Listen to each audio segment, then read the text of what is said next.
ಒಬ್ಬರಿಗೆ 1,000 ರೂಪಾಯಿ ಇದೆ. ನಾನು ಕಳೆದ 5 ವರ್ಷದಿಂದ 2019ರಲ್ಲಿ ನಾನು ಈ ಒಂದು ಕಾರ್ಯಕ್ರಮ ಮಾಡಿದಾಗ ಇಡೀ ರಾಜ್ಯದಿಂದ ಹಾವೇರಿಯಿಂದ ಅಂತ ಜಿಲ್ಲೆಯಿಂದಲೂ ಬಂದು ಸ್ಪರ್ಧೆ ಮಾಡಿದರು. ಬರೀ 26 ಜನ ಸ್ಪರ್ಧೆ ಮಾಡಿದರು. ಅವತ್ತು 50,000 ರೂಪಾಯಿ ನಾವು ಬಹುಮಾನವಾಗಿ ಕೊಟ್ಟಿದ್ದು.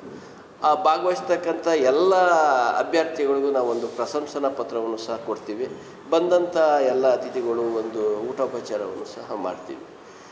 ಸ್ಪರ್ಧೆಗಳಿಗೆ ನಾವು ಕಂಡೀಷನನ್ನು ನಾನು ಆಗಲೇ ಇಲ್ಲಿ ತಮಗೆ ಕರಪತ್ರದಲ್ಲಿ ಕೊಟ್ಟಿದ್ದೀನಿ. ಯಾರಾದರೂ ಮದ್ಯ ಸೇವನೆ ಮಾಡಿ ಬಂದರೆ ಅಂಥವ್ರಿಗೆ ನಾವು ಅಲ್ಲಿ ಬಿಡುವಂಥದ್ದಿಲ್ಲ. ಆರೋಗ್ಯದಲ್ಲಿ ಏನಾದರೂ ಹೆಚ್ಚು ಕಡಿಮೆ ಆದರೆ ಟ್ರಸ್ಟು ಯಾವುದೇ ಥರ ಜವಾಬ್ದಾರಿ ಇಲ್ಲ. ಅಂದರೆ ಇದಕ್ಕೆ ಮುದ್ದೆಯನ್ನು ಸೇವನೆ ಮಾಡ್ತಕ್ಕಂಥವ್ರು ಮುದ್ದೆಯನ್ನು ತಿಂತಕ್ಕಂಥವರೇ ಬರಬೇಕು. ಈ ಸುಮ್ಮನೆ ಯಾರೋ ಬಂದು ಯಾರೋ ತಿಂದು ಯಾರೋ ಏನೋ ಆದರೆ ಅದಕ್ಕೆ ಸಂಸ್ಥೆ ಜವಾಬ್ದಾರಿ ಅಲ್ಲ. ಯಾವುದೇ ಥರ ಏನೇ ಇದ್ದರೂ ಲಾಸ್ಟ್ ಸಂಸ್ಥೆಯ ನಿರ್ಣಯವೇ ಅಂತಿಮ ನಿರ್ಣಯವಾಗಿರುತ್ತೆ. ಜಿಲ್ಲೆ ಆಗಿರೋದ್ರಿಂದ ತಮ್ಮ ಚಿಕ್ಕಬಳ್ಳಾಪುರ ಜಿಲ್ಲೆಯಿಂದ ಹೆಚ್ಚಿನ ಸ್ಪರ್ಧೆಗಳು ಬರಲಿ ಅಂತ ನಮ್ಮ ಉದ್ದೇಶ ಆಗಿದೆ. ದಯಮಾಡಿ ಅದನ್ನು ಹೆಚ್ಚು ಪ್ರಚಾರ ಕೊಟ್ಟರೆ ಹೆಚ್ಚಿನ ಮಟ್ಟದಲ್ಲಿ ಸ್ಪರ್ಧೆಗಳು ಭಾಗವಹಿಸ್ತಾರೆ. ಮೊದಲನೇ ಇದು ಎರಡನೇದು ನಮ್ಮದು 8ನೇ ವರ್ಷದ ವಾರ್ಷಿಕೋತ್ಸವ ಮತ್ತು 2ನೇ ವರ್ಷದ ರಾಜ್ಯ ಮಟ್ಟದ ಈ ಒಂದು ಕಾರ್ಯಕ್ರಮ. ನಮ್ಮ ಅಶ್ವಥ್ ನಾರಾಯಣ್ ಅವರಿದ್ದಾರೆ, HK ಆನಂದ್ ಅವರಿದ್ದಾರೆ. ಈ ಒಟ್ಟಾರೆ ಈ ಕಾರ್ಯಕ್ರಮವನ್ನು ತಾವು ತಮ್ಮ ಸುದ್ದಿ ಮಾಧ್ಯಮಗಳಲ್ಲಿ ಪ್ರಕಟಣೆ ಮಾಡಬೇಕು. ತಾವು ಏನಾದರೂ ಬಂದು ಸ್ಪರ್ಧೆ ಮಾಡಿದ್ರೆ ತಮ್ಗೆ ಯಾವುದೇ ಥರದ ಫೀಸ್ ಇಲ್ಲ. ಪತ್ರಕರ್ತರಿಗೆ ಮಾತ್ರ ವಿಶೇಷವಾದಂಥ ಮೂಲತಃ ನಾನು ಪತ್ರಕರ್ತನೇ ಅಲ್ಲಿ ಬೆಂಗಳೂರಿನಲ್ಲಿ. ನಮ್ಮದು ಒಂದು ಮಂತ್ಲಿ ಮ್ಯಾಗಝೀನ್ ಇದೆ ದಶಮುಖ ಅಂಥೇಳಿ.